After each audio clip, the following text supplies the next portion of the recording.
দায়িত্ব মাননীয় প্রধানমন্ত্রী নেবে। আপনাদেরকে শক্ত হতে হবে, তাই না? আপনার তো বড় মেয়েটা রয়ে গেছে, এখন তো ওর জন্য আপনাদেরকে শক্ত থাকতে হবে। স্যার সত্য কথা, আমি যখন ওকে ভ্যানে পাঠাই আমি খুব বল পাই। আমি কালকেও বলে দিচ্ছি যে আমি আর ভ্যানে দিব না, তুমি প্রতিদিন ওকে রিক্সায় নিয়ে যাবো, রিক্সায় করে নিয়ে আসবো। আমি ক্লান্ত স্যার, 10 বছর বয়স থেকে স্যার অবহেলা পেতে পেতে পেতে পেতে স্যার আমি আর নিতে পারতেছি না স্যার। আল্লাহ আমার ভাগ্য দিচ্ছে, আমি কি করতেছি কি করতে। ঘরের ব্যবস্থা বলেছেন মেয়ে লেখাপড়া করে ধৈর্য ধরো, ইনশাল্লাহ বিচার হবে খুব সংক্ষিপ্ত সময়। কারণ এটা দিয়ে বেশি বলতে পারবো না, কারণ আদালতের বিষয় তো। আমরা চার্জশিট দেবো ইনশাল্লাহ এই 24 ঘন্টার মধ্যে। আমি সত্য কথা বলি,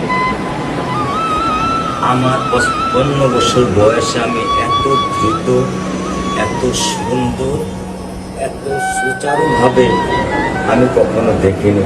এটা আমি বুঝতে পারছি না, এটা আমি বুঝতে পারছি স্যার। এটা প্রধানমন্ত্রী চলে আসছেন, এটা আমার সৌভাগ্য। আমি সত্যিকার ভাবে স্যার আমি বলি, আমি এটা স্যার প্রত্যাশা করিনি যে আপনার মতো মানুষ আমার এই 10,000 টাকার একটা ফ্ল্যাটে স্যার আপনি পা রাখবেন। কিন্তু এই বিশ্বাস ছিল যে আপনি 8-10 জন না, যে মানুষ ট্রাফিক সিগন্যালে দাঁড়িয়ে থাকে, নিয়ম মেনে চলে, সে মানুষকে বুঝতে স্যার আমার এইটুকু বয়সে স্যার যথেষ্ট স্যার। স্যার আপনি কি ধৈর্য ধরবেন? আমি ওকে কোনো নিয়ম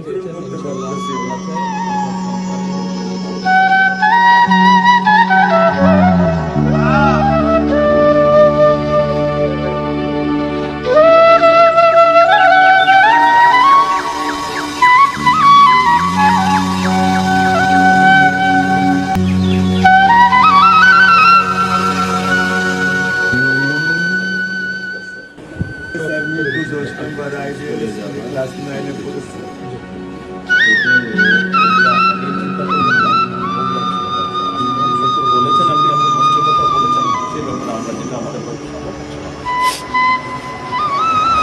আপনি কিছু বলবেন?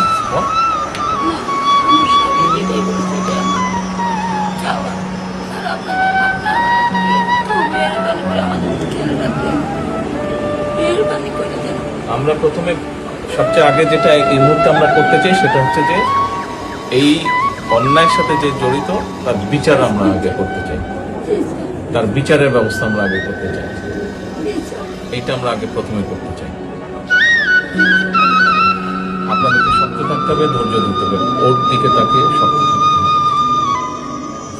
এক সন্তান আল্লাহ নিয়ে গেছে, আরেক সন্তান আপনার কাছে আছে, ওর কথা মনে করে আপনাদের শক্ত থাকতে হবে, ওর দিকে তাকে। ঠিক আছে?